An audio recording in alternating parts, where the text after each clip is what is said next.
The definitive guide on startup mentors and advisors. Well connected and experienced advisors and mentors can play a pivotal role in a startup success. Reaching out to advisors in your industry can help your startup raise the funding necessary to scale, attract talent, and expand the company's visibility and founders' professional networks. Let's see what roles mentors, advisors, and other outside experts can play in a nascent business and understand the importance of an advisory board beyond funding.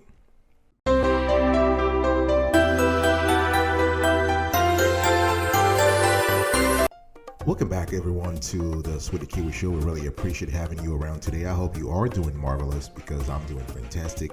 And if you are doing as marvelous as I am, go grab a cup of coffee or tea or vodka. Before we get into the nitty-gritty, I want to give a shout out to Lara Clark from Pleasant River, Texas, Carter George from Loma Los Alamos, Texas, and John Butler in Buenos, Texas. Thank you so much for your support, your contribution, your suggestion. We really appreciate that. If anybody out there wants their name to be recognized on the show, please consider subscribing to our channel and comment below, share our content, and like. Now, before I get into the nitty-gritty, understand the concept of advisory board. Now, an advisory board is think about it as a group of talented individuals, very expert in their field, usually between 3 and 6, and they provide a startup with professional advice and guidance. And the idea here is to help the company grow, to help the startup grow into a thriving firm.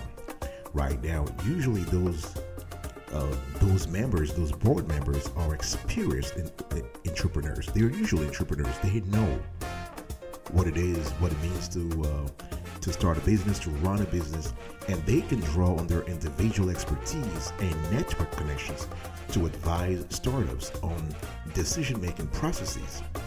They can even help when it comes to crisis and potential problems, right?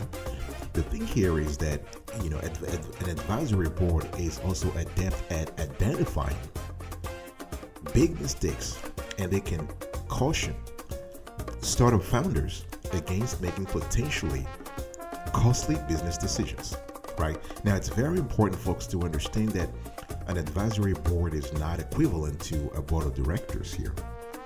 Because with the board of directors, you have shareholder representatives, right? And the board of directors, as you know, has executive authority to exercise business powers, which is the idea behind executive powers.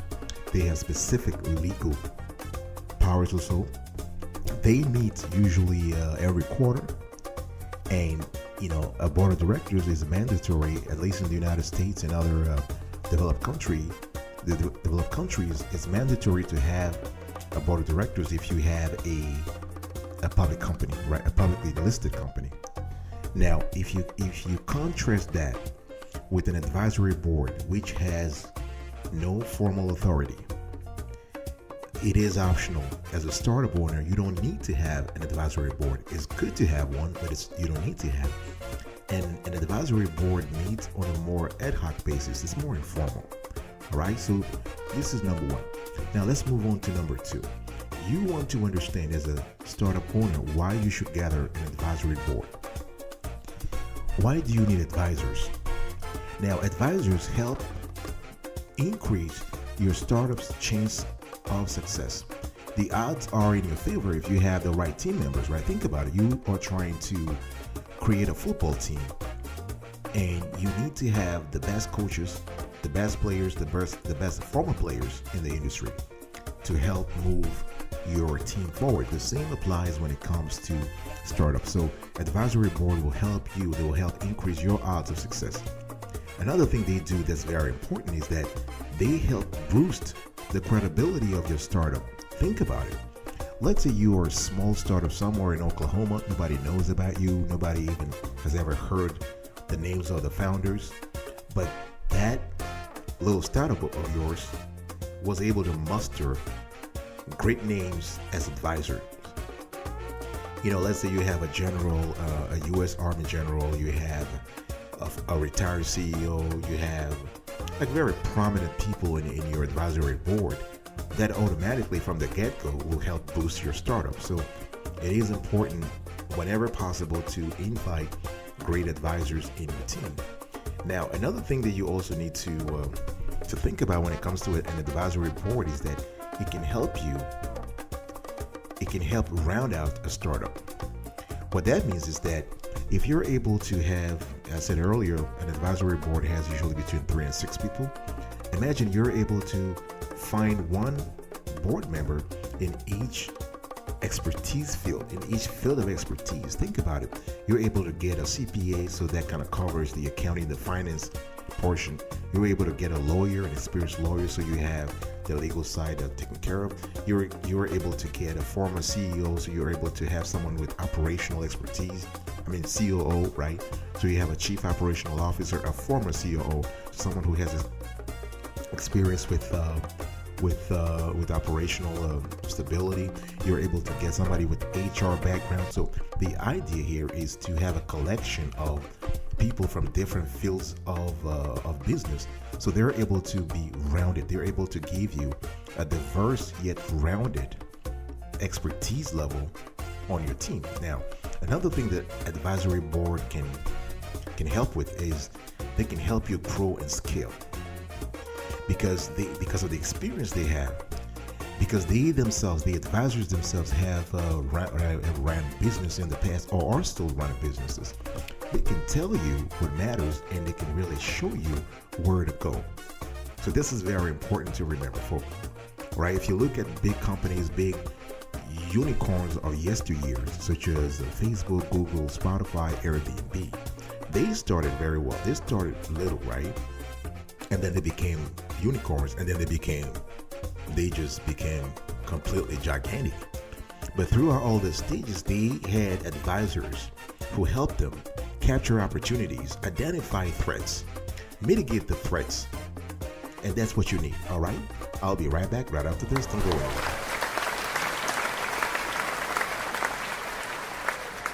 Welcome back, folks, to another edition of Sweetie Kiwi. I'm still here talking about advisors and mentors, and this is a definitive guide on startup matters and advisors. And I want to quickly give a shout out to Grace Dean in Florida, in the wonderful province of the wonderful Canadian province of Manitoba.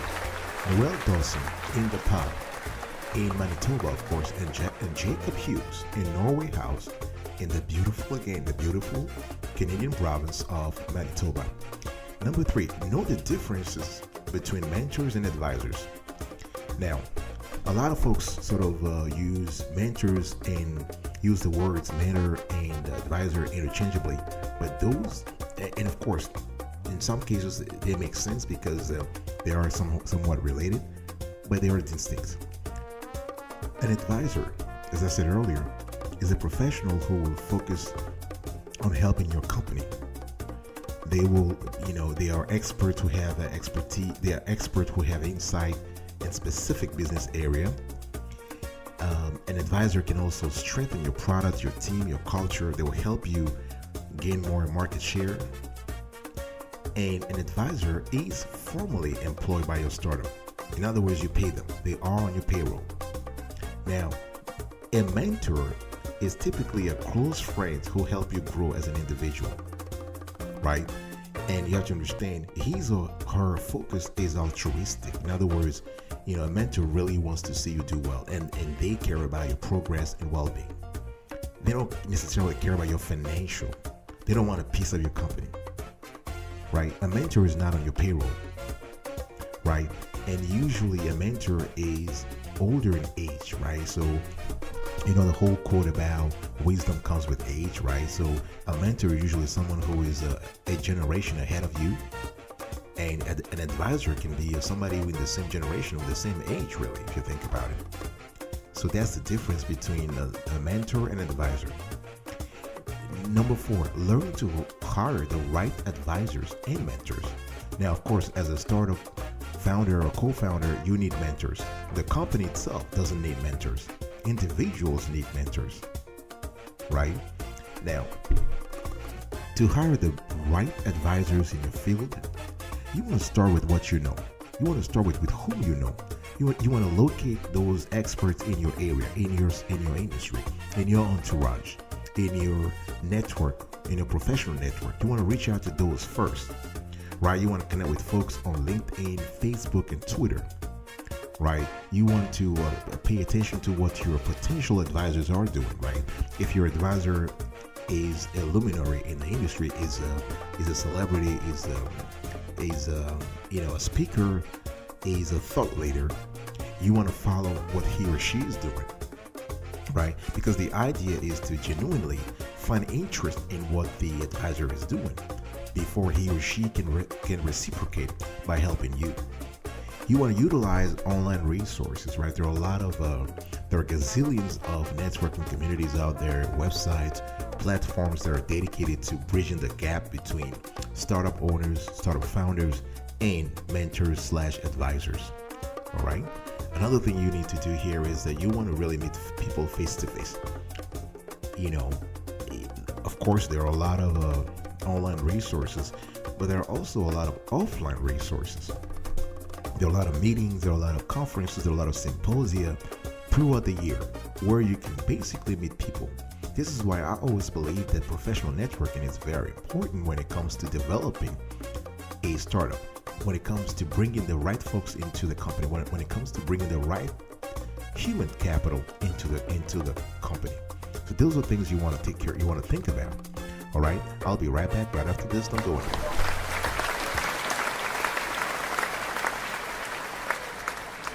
Welcome back, folks, to another edition of Sweetie Kiwi. We're still having a conversation around, the startup mentors and advisors.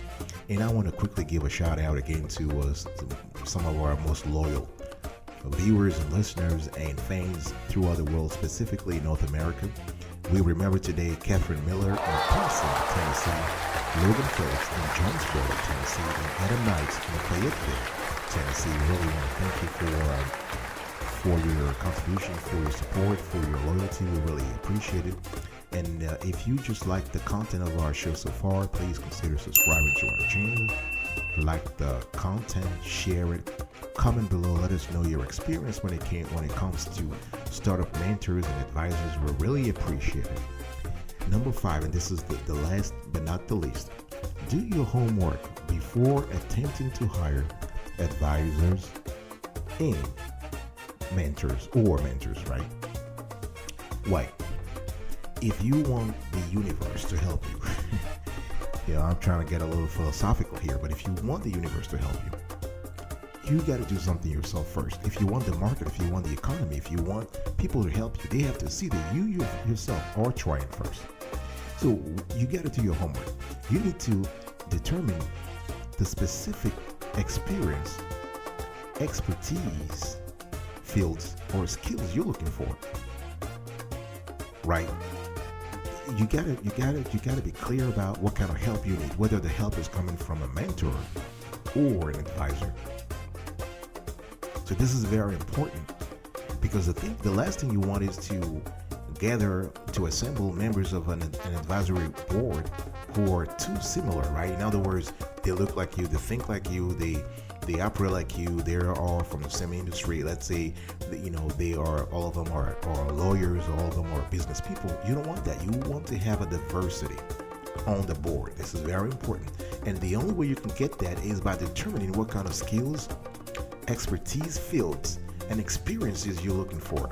Because by doing this homework beforehand, when you go out there and you meet people, you can basically very quickly tie people to the expertise. You can tie an advisor with the kind of expertise he or she has. Another thing you want to do here is that you need to write down specifically your advisory board's responsibility.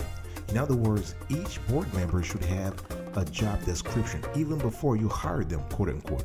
I mean, you're not really hiring them because they're not, of course, even though you're paying them, you're not paying them like at the actual salary, because in practice, a lot of those advisors, they also get some kind of equity. So they're helping you, so that you're giving them some money, but it's very low compared to their actual expertise level. But you're going to compensate that, you offset that low fixed salary with equity. My point here is that you need to write a job description for each board member. So So this allow you basically to have everything clear when it comes to the board structure, power, and terms of service. By having that again, you are more likely to hire the right people. Think about it as a company that wants to hire people, right? So what you want to do here is you want to first have a job description, and then you want to go starting the search. Another thing you want to think about is the compensation, right? I spoke earlier about that. You need to think about how you want to compensate board members, because board members are paid, advisors are paid, mentors are not. I think I kind of explained that before, the distinction between advisors and mentors. So you need to really sort of be very clear about how you want to pay them. Most startups like to pay their board members using equity, but if you are a company that has gone through a few rounds of financing and you have some cash on board, it's also not bad to have a combo, a hybrid payment structure where you give them a little bit of money in cash and the rest in equity. Another thing that you want to do here is that you need to write down, you need to have a lawyer on board who can help you write an advisor agreement. This is very important, folks. Don't ever minimize this. You want to secure an advisor agreement, and you want the agreement to be as clear as possible when it comes to things like not compete, not disclosure, discretion, due diligence, fiduciary responsibilities, right? Because even though the advisors are helping you, they're still employed by the company, by your startup. So there needs to be some kind of accountability checks there. You also want to make sure that the advisors are professionals. Okay, you want to basically make sure that this is somebody who is professional, somebody who is ethically there, who is disciplined, who is eager to learn from others, who is passionate about the kind of startup you have, who is hardworking. Because the last thing you want is to have a board composed of lethargic advisors, right? You want to have counselors who are very, very vibrant, who are interested, who want to basically bring some money, bring some market to help the company scale. Another thing you need to do here is that make sure that the advisors that you have something concrete to offer, right?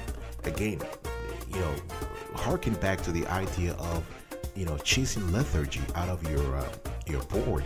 You want to have people who are really, really hungry, quote unquote hungry. They want to make a difference. They believe in the product. They believe in your service. They believe in the co-founder's ability to bring the product or service to market. So they really need to have something concrete to offer. All right, and all of these qualities and all of these skills, by doing your homework beforehand, you would have had a clear idea. You would have a better idea. You would have had a more productive conversation among the co-founders before talking to a potential advisors. All right, I'll be right back right after this. Don't go anywhere.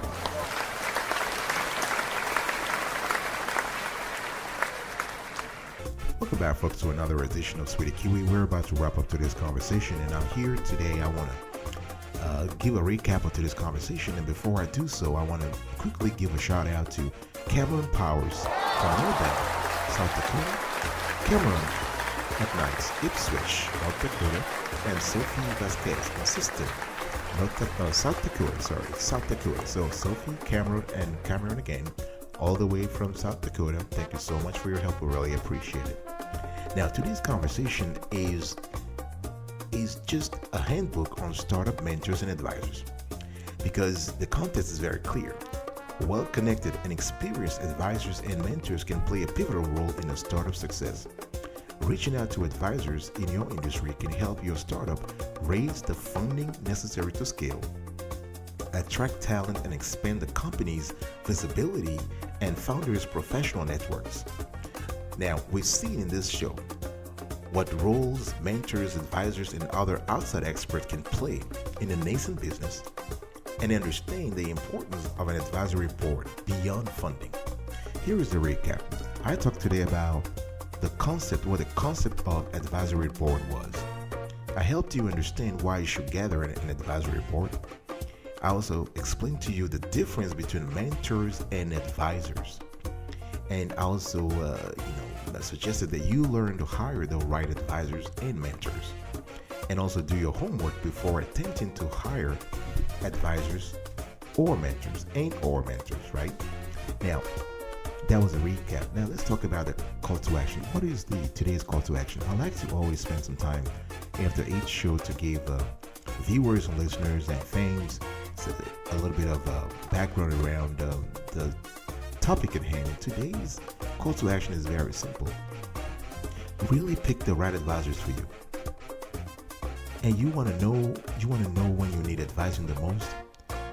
The important thing is that once you hire the advisors, empower them, give them permission to help you. You want to forge a closer relationship with your advisors outside of board meetings, right? Make the conversation a little more than just formal. Meet them informally. Get to know them. You want to maximize your advisors' superpowers, what they have. You want to help you tap into their network of connections. And the good thing here is that you want to act when an advising relationship is over. You want to keep the relationship. Don't burn the bridges. All right? I will see you next time. And before then, remember, stay marvelous.